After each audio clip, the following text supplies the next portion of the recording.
ভাগকে বলে সম্বন্ধ তত্ত্ব বিচার ভাগ। সম্বন্ধ যখন স্থাপন হয় তখন একটি কর্তব্য এসে দাঁড়ায়। একটা শিশুকে স্কুলে সম্বন্ধ করে দেওয়া হলো, ভর্তি করে দেওয়া হলো। ভর্তি করার সঙ্গে সঙ্গে তার একটা কর্তব্য উদয় হলো, কি না তাকে অধ্যয়ন করতে হবে। ছাত্রাণাং অধ্যয়নং তপঃ। সম্বন্ধ স্থাপন হলে সম্বন্ধ অনুসারে কর্তব্য নিরূপিত হয়। এই বিচারটা সনাতন গোস্বামীপাদকে মহাপ্রভু উপদেশ করেছিলেন। দ্বিতীয় ভাগে তাই অভিধেয় তত্ত্ব। অভিধেয় মানে হলো কর্তব্য। অভিধেয় মানে হলো কর্তব্য। কর্তব্য কি? যখন অভিধেয় যাজন হয় তখন জীব প্রেম লাভ করে কৃতার্থ হয়। তাই সমস্ত শাস্ত্রে সার হিসাবে অভিধেয় বলেছেন কৃষ্ণ ভক্তি। সম্বন্ধ হল কৃষ্ণ আর অভিধেয় হল কৃষ্ণ ভক্তি। অভিধেয় যাজনের ফলে যেটা লভ্য হয় সেটি হল প্রয়োজন তত্ত্ব বা প্রেম তত্ত্ব। যখন জীব কখনো উচ্চকুলে, কখনো মধ্যকুলে, কখনো নিচকুলে জন্মগ্রহণ করিয়া জনম মরণ মালায় আবর্তিত হতে থাকে, ভ্রমণ করতে থাকে, তখন যদি তার কোনো অনির্বচনীয় স্বীকৃতি বলে সাধুসঙ্গ হয়, তখন সেই জীব তার আত্মতত্ত্ব বিষয়ে অবগত হয়।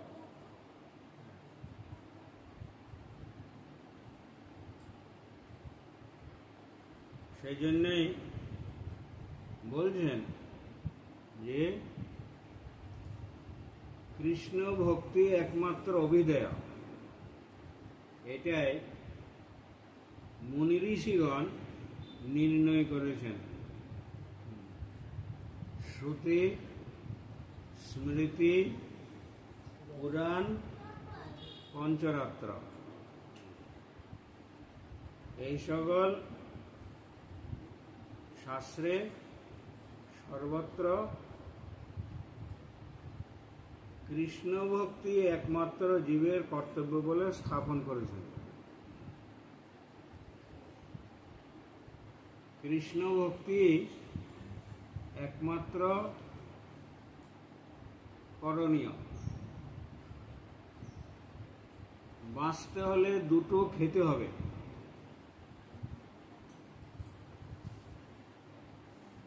খেতে হবে কেন? বলে বাঁচতে হবে। তো খাওয়ার জন্য বা বাঁচার জন্য খাওয়া। আমার পিতামহ আদি সকলে বেঁচে থাকার জন্যই খেয়েছেন, আর খেয়ে দিয়ে সবাই মরে গেছে। বাঁচার জন্যে খাওয়া, এটা একটা বিচিত্র ব্যাপার। সকলে উদয়াস্ত পরিশ্রম করে বাঁচব বলে খাওয়ার জন্য, কিন্তু সেই খাওয়া খেয়ে শেষ পর্যন্ত মানুষ বাঁচতে পারে না। মৃত্যুবরণ করবে। কেন? কারণ এই জগৎটার নাম হচ্ছে মর্ত্যলোক। আমরা এখানে সব মরতে এসেছি।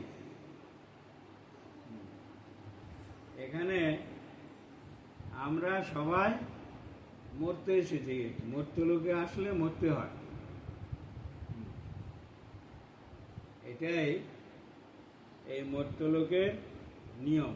গীতায় তাই বলেছেন, জাতস্য হি ধ্রুব মৃত্যু, ধ্রুব জন্ম মৃত্যুস্য চ। জন্মিলে মরিতে হবে, অমরকে কোথাও হবে।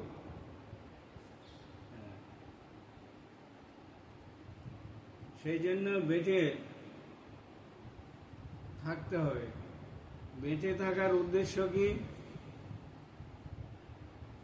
ভাগবত সিদ্ধান্তে বলছেন বেঁচে থাকতে হবে হরিভজন করার জন্য। হরিভজন যদি না হয় তাহলে বেশি দিন থেকে কোনো লাভ নেই। বেশি দিন বেঁচে থেকে কোনো লাভ নেই।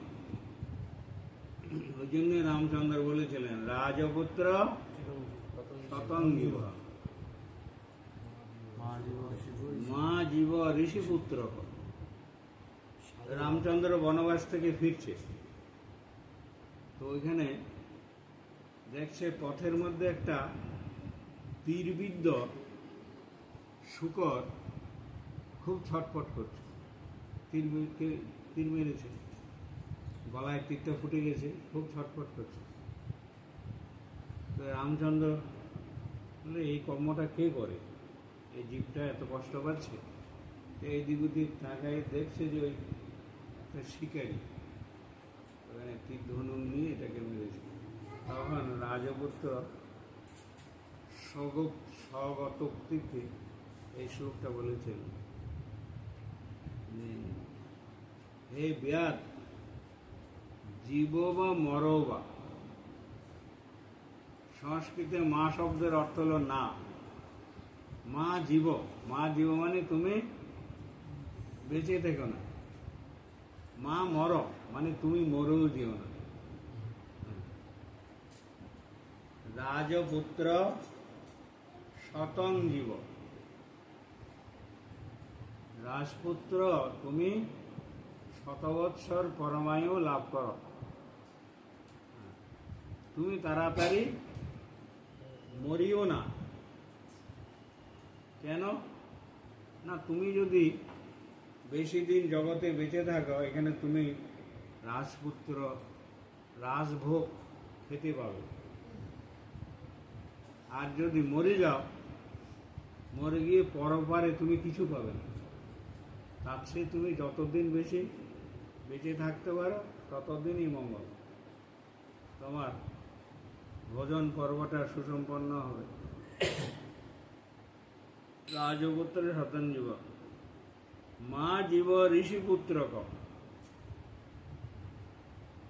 ঋষি বলছে ঋষিপুত্রের বেশি দিন বেঁচে থেকে কোনো লাভ নাই। কারণ ঋষি তো হত দরিদ্র জীবন, তার বেঁচে থাকাটা বড়ই ক্লেশকর। তাই ঋষিপুত্র হয়ে জন্মগ্রহণ করলে তার কপালে দুঃখ আছে। সেই জন্য বলছেন মা জীব ঋষিপুত্র ক। এই ঋষিপুত্র তুমি তাড়াতাড়ি প্রয়াণ করো। তুমি বেশি দিন বেঁচে থাকো না। যত বেশি দিন বাঁচবে তোমার তত বেশি কষ্ট হবে। মা জীব ঋষিপুত্র ক। সাধু জীব বা মর বা। এই সাধু, তুমি বেঁচে থাকলেও লাভ, আর তুমি মরে গেলেও লাভ। তোমার বেঁচে থাকা অবস্থায় এই জগতে তুমি হরিগুণগান, হরিসেবা, হরিসেবানন্দ লাভ করবে। আর মৃত্যুর পরে পরপারে গিয়েও তুমি সেই হরিসেবায় অংশগ্রহণ করবে। সেখানেও তোমার সেবানন্দ অপেক্ষা করছে। তাই সাধু জনের মৃত্যু হলেও ঠিক আছে, আর বেঁচে থাকলেও ঠিক আছে। এই জন্য সাধারণ মানুষ যদি মরে শোক হয়, আর সাধু যদি মরে সুখ হয়। সাধারণ লোক মরলে শোক হয়, সাধু মরলে সুখ হয়। কেন? এই তো উৎসব হবে, ভালো ভোগ লাগবে আর প্রসাদ পাওয়া যাবে, সেই জন্য সাধু মরলেও লাভ, আর সাধু বাঁচলেও লাভ। পাঠ, কীর্তন, হরি সেব উৎসব এগুলো অংশগ্রহণ করা যাবে। এই জন্যই বলছেন সাধু জীব বা মরো বা, তুমি মরলেও লাভ। বৈষ্ণবরা একজনকে জিজ্ঞাসা করে, এই তুই কবে মরবি রে বল দেখি। বলে আমার মরণ তোর এত দরকার কি? বলে উৎসব খাবো তো। তুই মরলে একটা উৎসব হবে তো, সেই জন্যই ভাবছি তুই কবে মরবি বল, আমি উৎসব খাবার প্রস্তুতি নিই। এরকম বৈষ্ণবদের ভিতরে পরস্পর বলা বলি করতে আমরা শুনেছি, দেখেছি। সাধু জীব বা মরবা, আর ব্যাধ মা জীব, তুমি বেঁচে থাকো না। তুমি বেঁচে থাকলে আরো কত জীবজন্তু হত্যা করবে, আরো কত জীবজন্তুর প্রাণ যাবে, তার কোনো ঠিক নেই। আর যদি মরো তাহলে জমবাড়িতে গিয়ে তোমাকে কেমন কিনা মুকুটটা দেবে, খুব কষ্ট পাবে তুমি। তাই তুমি ভাই মরো না। মরে গেলে তোমার সেখানে গিয়ে কিছুই প্রাপ্তি নেই, দণ্ড ছাড়া। আর এইখানে তুমি থাকলে অন্য জীবের দুঃখের কারণ, মৃত্যুর কারণ তুমি। ওই জন্য তোমার বেঁচে থাকাটা অন্য জীবের পক্ষে দুঃখের কারণ, আর মরে গেলে তোমার দুঃখের কারণ। জমবাড়ি খুব একটা সুখের জায়গা না, খুব একটা সুখের জায়গা না। ওখানে ওই যমরাজ জিজ্ঞাসা করে চিত্রগুপ্তকে, এই দেখ কিলে কি করে এসছে। যখন বলে পুণ্যের ঘর শূন্য, পাপের ঘর পরিপূর্ণ, তখন বলে দে 2 ঘা দিয়ে দে। হ্যাঁ, 2 ঘা দিয়ে দে। তারপরে বলে আর কি করছে বল। তারপর আবার একটা কিছু পাপে করেছে দেখায়, তখন দে আরো 4 ঘা দে। এরকম করে করে তাকে যাতনা দেয়। এই জন্যে যারা জীব হত্যা করে ওদের জন্যে পরপারে কিছু নেই। মুখে বলে অহিংসা পরম ধর্ম, কিন্তু সকলে হিংসাশ্রয়ী। আমাদের মূল ধর্মগ্রন্থ বেদ, বেদের প্রথম কথা হলো মা হিংসাৎ সর্বভূতানি, কোন জীবকে হিংসা করবে না।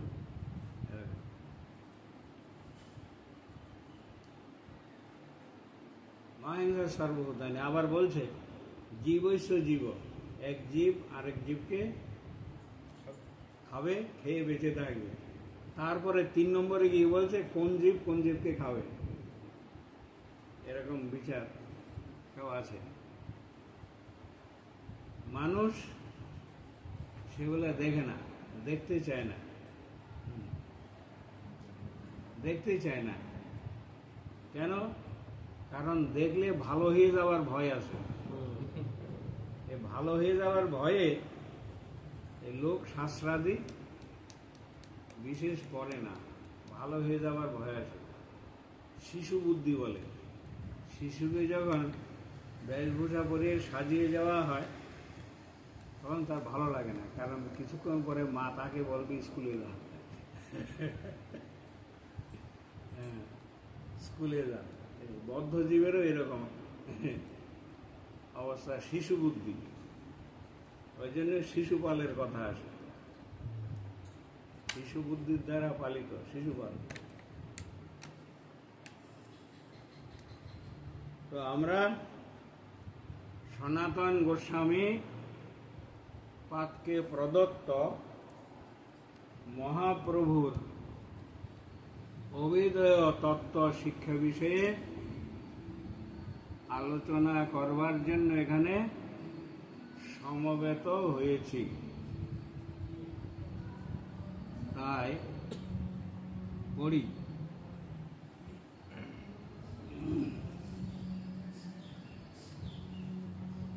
অদ্বৈত জ্ঞান তত্ত্ব কৃষ্ণ স্বয়ং ভগবান, স্বরূপ শক্তি রূপে তারে হয় অবস্থান।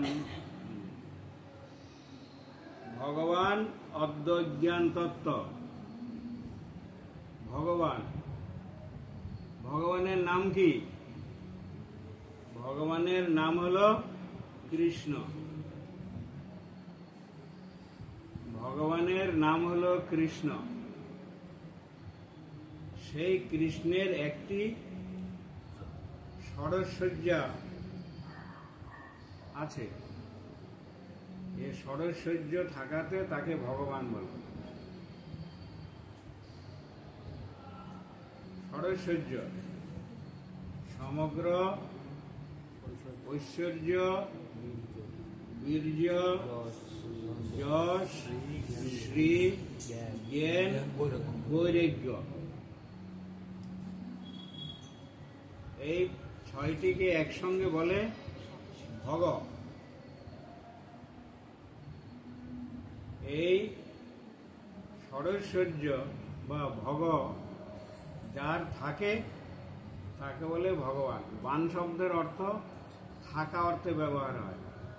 যার রূপ আছে তিনি রূপবান, যার গুণ আছে তিনি গুণবান, যার ধন আছে তিনি ধনবান। বান শব্দ থাকা অর্থে ব্যবহার হয়।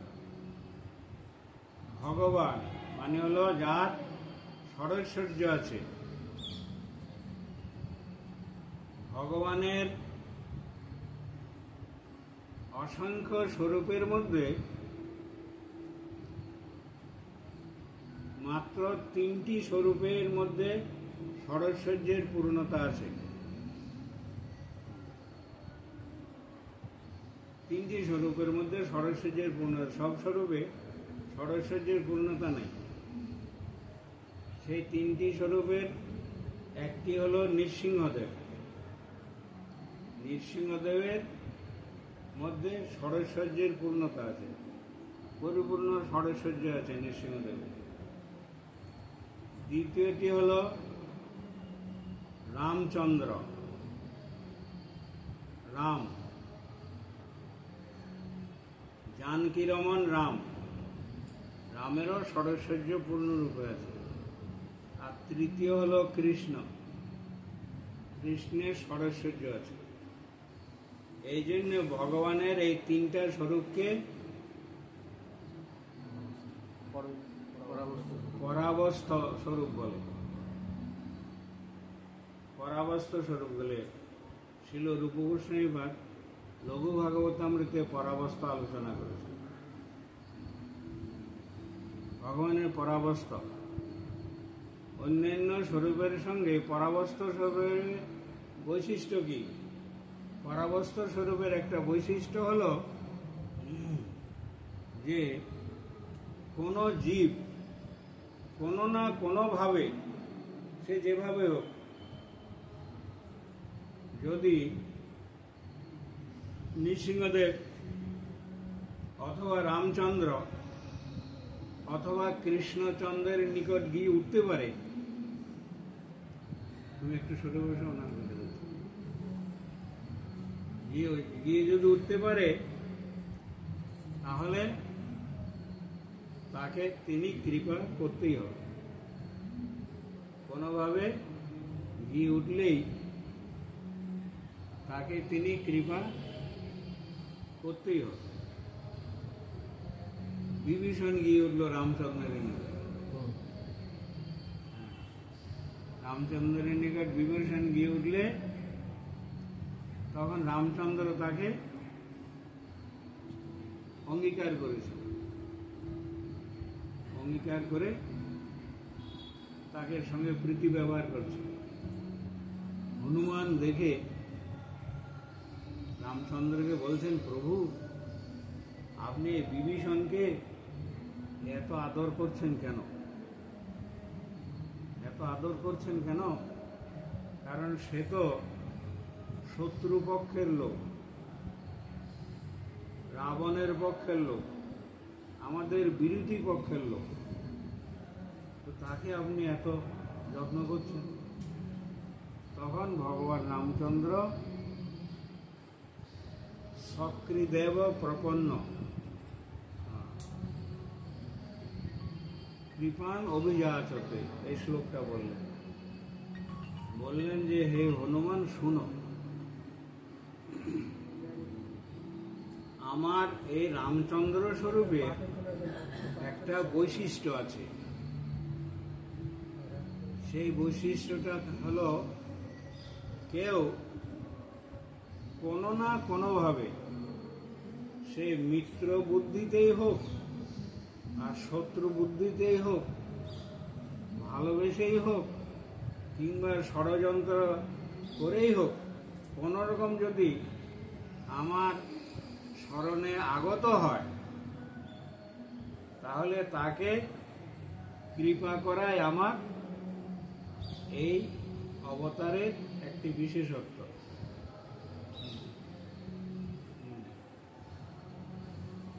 সেই জন্যে সে যেহেতু কোনো না কোনোভাবে সে শত্রু বুদ্ধিতে হোক মিত্র বুদ্ধিতে হোক আমার কাছে স্মরণ নিয়েছে, সেই জন্য তাকে আমার কৃপা করতে হবে।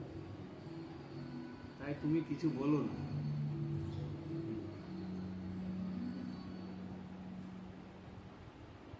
এটাই পরাবস্ত স্বরূপের বৈশিষ্ট্য।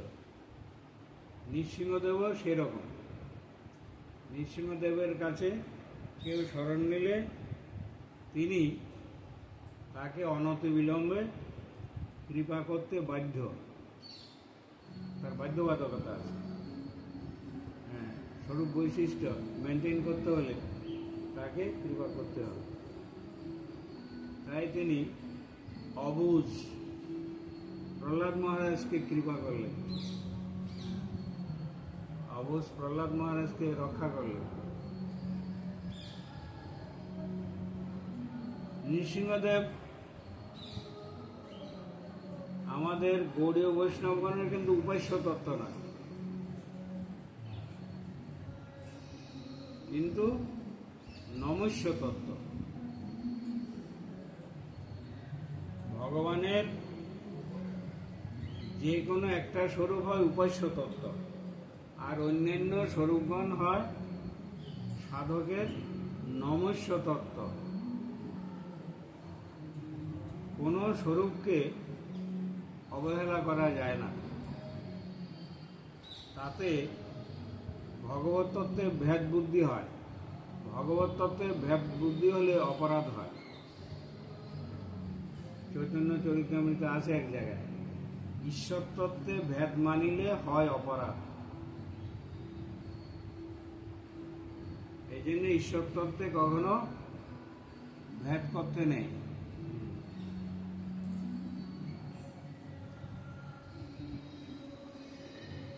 নৃসিংহদেব হরি তত্ত্ব, হরি, কৃষ্ণ হরি, রাম হরি, নৃসিংহ হরি, কারণ তাদের মধ্যে মনোহরণ কার্য স্বভাব আছে। মনোহরণ কার্য স্বভাব আছে।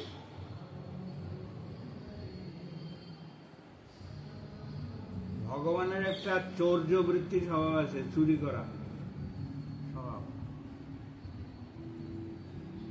বৈষ্ণবরা সবসময় চোরের পূজা করে, চোর বৃত্তি সম্পন্ন। আওয়াজি স্তব করে, রজে প্রসিদ্ধ নবনীত চোর, গোপাং গণানাং দুকুল চোর, অনেক জন্মার্জিত পাপ চোর, চৌরাগ্রগণ্যং পুরুষং নমামি। পুরুষোত্তম মাসে এটা নিত্য পাঠ। হরি মানে হরণকার্য। জগতে হরণকারী হরণ স্থানে কিছু দেয় না, নিয়ে যায়, দেয় না কিছু। কিন্তু ভগবত তত্ত্বের হরণ কার্যের বৈশিষ্ট্য হল হরণের বিনিময়ে তিনি কিছু দেন। যে বস্তুটা দেন সেই বস্তুটার নাম হলো প্রেম। সেই জন্য কবিরাজ গোস্বামীপাদ বলছেন, হরি শব্দের বহু অর্থ, দুই মুখ্যতম, সর্ব অমঙ্গল হরে, প্রেম দিয়া হরে মন। এখানেই হরির হরণ কার্যের বিশেষ বৈশিষ্ট্য। তাই সর্বশাস্ত্রের সিদ্ধান্ত হল কৃষ্ণ ভক্তি অভিধেয়। কৃষ্ণ হল সম্বন্ধ, কৃষ্ণ ভক্তি হল অভিধেয়, আর প্রয়োজন হল প্রেম। জগতে অনেক কিছু পাওয়া যায়, একমাত্র প্রেম ব্যতিরেকে। প্রেম সর্বত্র লভ্য নয়, প্রেম সর্বত্র লভ্য বস্তু নয়। সেই জন্য শাস্ত্রে বলছেন যে কৃষ্ণ ভক্তি হয় অভিধেয় প্রধান, ভক্তিমুখ নিরীক্ষক কর্মযোগ জ্ঞান। জগতে পরমার্থ অনুশীলনের তিনটি মার্গ দেখা যায়। একটি হচ্ছে জ্ঞান মার্গ, একটি হচ্ছে যোগ মার্গ, আরেকটি হলো ভক্তি মার্গ। ভাগবতে তাই বলছেন, বদন্তি তত্ত্ববিদস্তত্ত্ব যজ জ্ঞানম অদ্বয়ম ব্রহ্মেতি পরমাত্মেতি ভগবানিতি শব্দতে। বলছেন মূল তত্ত্ব ভজনীয় বস্তু তিনটি। একটি ব্রহ্মতত্ত্ব, একটি পরমাত্ম তত্ত্ব, একটি ভগবত তত্ত্ব। যারা জ্ঞান মার্গে সাধনা করেন, যারা জ্ঞান মার্গে সাধনা করেন তাদের উপাস্য তত্ত্ব হল ব্রহ্ম, ব্রহ্ম উপাসনা। ব্রহ্ম শব্দের অর্থ হল বড়। ব্রহ্ম শব্দের অর্থ হল বড়। বৃহৎ বস্তুকে ব্রহ্ম বলে। কত বড় হলে ব্রহ্ম হবে? বড় তো বলা হলো, কত বড় হলে তিনি ব্রহ্ম। শ্রুতিতে সে সম্বন্ধে বলছেন, ন তৎসম অধিকস্য দৃশ্যতে, যে যিনি এত বড় যে তার চেয়ে বড় কেউ নেই, এমনকি তার সমানও কেউ নেই, এইরকম যিনি, তিনি হলেন ব্রহ্মবস্তু বা বৃহৎ বস্তু। সেই বৃহৎ বস্তুর তিনটি বৈশিষ্ট্য, একটি নৃসিংহ বৈশিষ্ট্য, একটি রাম বৈশিষ্ট্য, একটি কৃষ্ণ বৈশিষ্ট্য।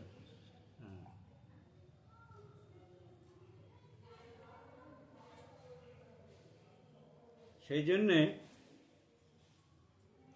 যারা জ্ঞান মার্গে সাধনা করেন তারা ব্রহ্ম লাভ করেন।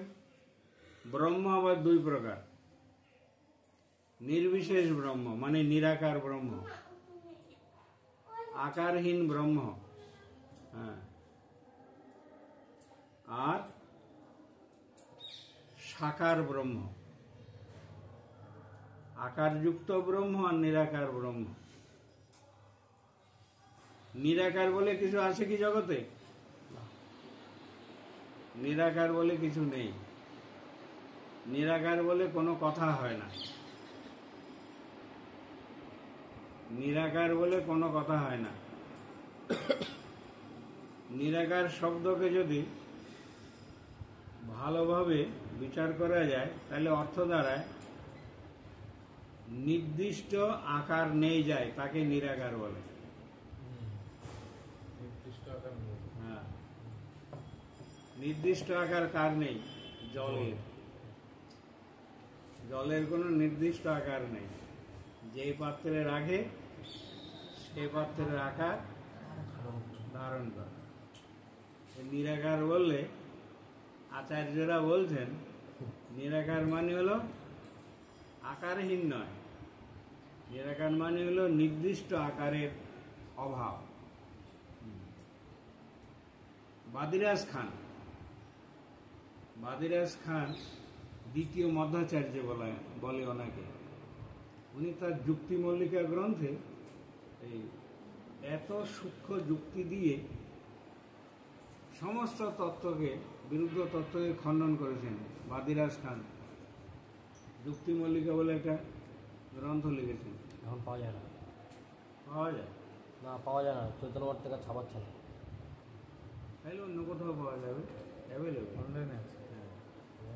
বাদিরাজ খান দ্বিতীয় মধ্যাচার্য, উনি একটা যুক্তি দিয়ে, ওনার বইটার নাম যুক্তি মল্লিকা। উনি একটা জায়গায় যুক্তি দিচ্ছেন যে লোকে বলে জলের সঙ্গে জল মিশে যায়। উনি বলছেন না, জলের সঙ্গে জল মিশে না। তো বলছে কেন জলের সঙ্গে জল মিশে না? বলে দেখেন, এক গ্লাস জলে যদি আরেক গ্লাস জল ঢালেন, তাইলে জল যদি জলের সঙ্গে মিশে যেত তাহলে পরিমাণে বাড়তো না। কিন্তু কি হয়, এক গ্লাস জলের মধ্যে আরেক গ্লাস জল ঢাললে জলটা উপচে পড়ে যায়, মানে পরিমাণে বেড়ে যায়।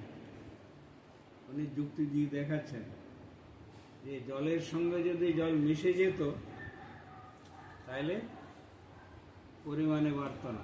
যুক্তি বলে এরকম এরকম সব এত সুন্দর সুন্দর যুক্তি দিয়ে দেখিয়েছেন, পড়তে খুব ভালো লাগে। যুক্তি মল্লিকা বেশি বড় গ্রন্থ না, ছোট গ্রন্থ। বাদিরাজ খান এই বৈষ্ণব সিদ্ধান্ত স্থাপন করার জন্যে উনি সমস্ত সিদ্ধান্তকে চ্যালেঞ্জ করেছেন এবং বৈষ্ণব সিদ্ধান্তকে স্থাপন করেছেন।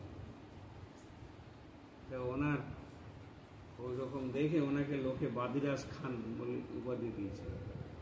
বাদিরাজ খান বলে ডাকত।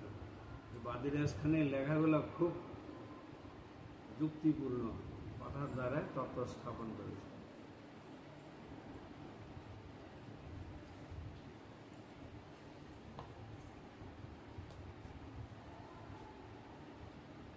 যারা জ্ঞান মার্গে উপাসনা করেন তারা ব্রহ্ম লাভ করেন।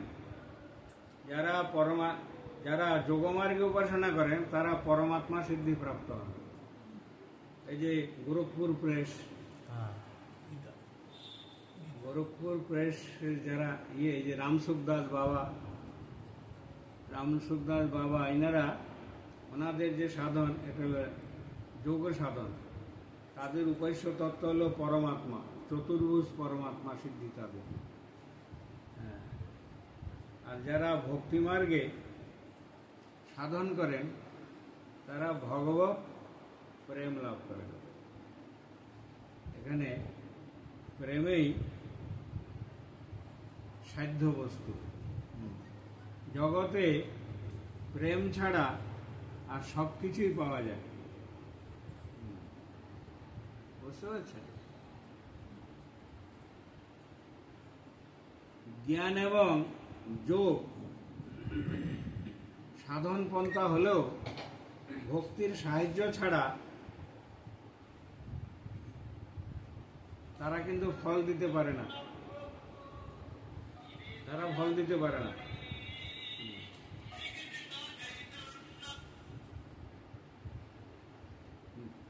ভক্তি ছাড়া জ্ঞান এবং যোগ ফল দিতে পারে না। যখন কোনো জ্ঞানী জ্ঞানাভ্যাস করেন তখন তারা প্রথম দিকে ভক্তিটাকে স্বীকার করেন। যখন জ্ঞানের সিদ্ধিপ্রাপ্তি হয় তখন তারা ভক্তিটাকে আর স্বীকার করে না। যোগপন্থা তো তাই। যখন অষ্টাঙ্গ যোগে তারা সাধন কার্য শুরু করেন তখন তারা ভক্তিকে স্বীকার করেন। কিন্তু যখন তাদের পরমাত্মা সিদ্ধি হয়ে যায় তখন আর তারা ভক্তিকে স্বীকার করে না।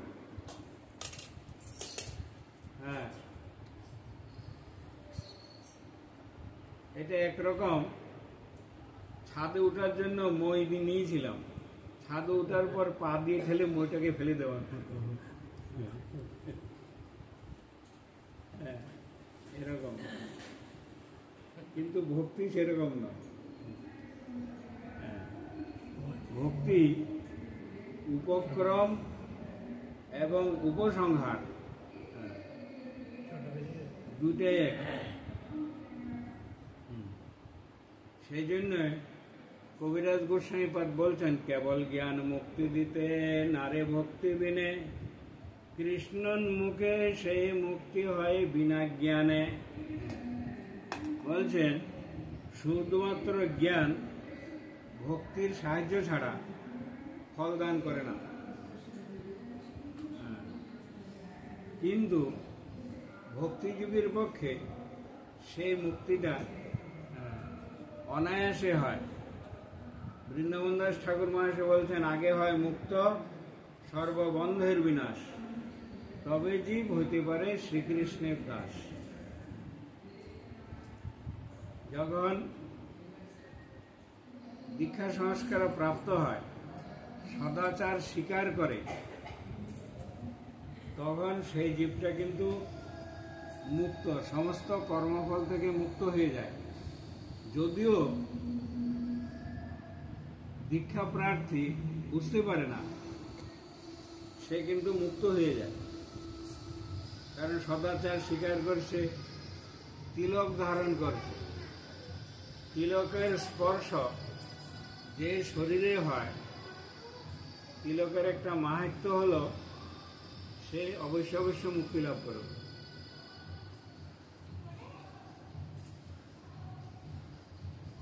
একটা ঘটনা ঘটেছিল একবার, ওই দীর্ঘবাহু বলে একটা অসুর ছিল। দীর্ঘবাহু অসুর যখন মৃত্যুবরণ করে তখন সে যমপুরীতে নিতে হয়। যমরাজ তাকে কুম্ভীপাক সাজা প্রদান করে। কুম্ভীপাক মানে হলো একটা বড় কড়াইতে তেল সিদ্ধ করবে, বড় কড়াই। যখন তেলটা ফুটতে থাকবে তখন ওই পাপিকে ওইখানে ছেড়ে দেবে তপ্ত তেলের মধ্যে। তো দীর্ঘবাহু কুম্ভীপাক সাজা প্রাপ্ত হলে তাকে তপ্ত তেলের কড়াইতে যেই নিক্ষেপ করেছে তেলটা দপ করে ঠান্ডা হয়ে গেছে। তাতে তাতে তাতে যমরাজ চমৎকৃত হয়ে গেলেন, বলে এটা কি হলো, এ তো মহাপাপী।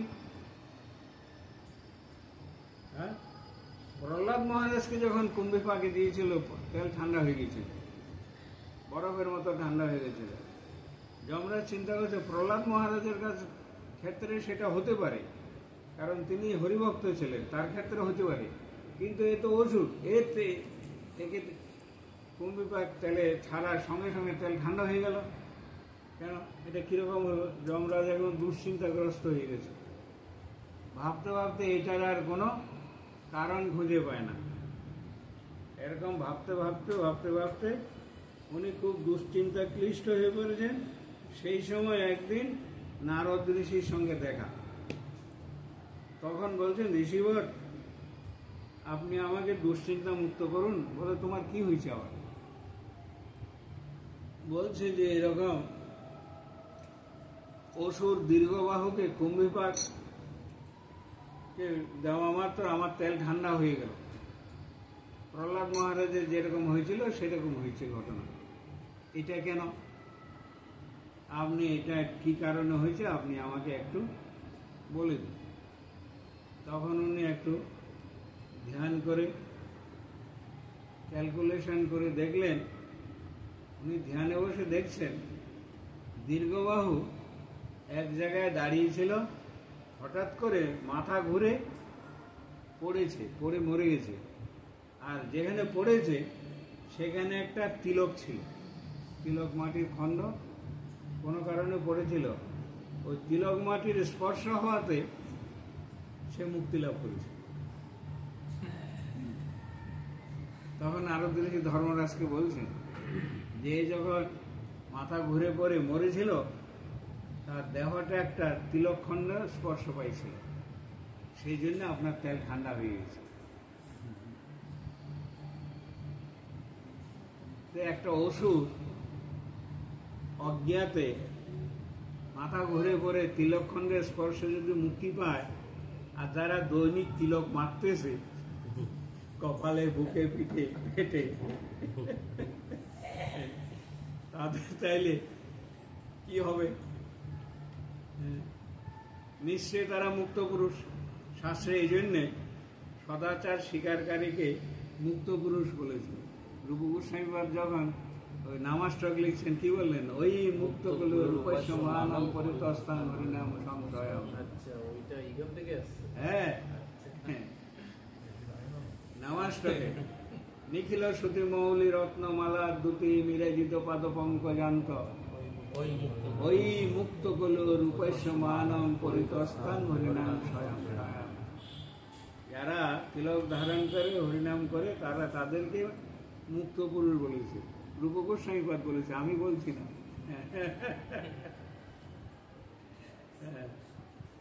মুক্ত কলু রূপস্য এই হরিনাম।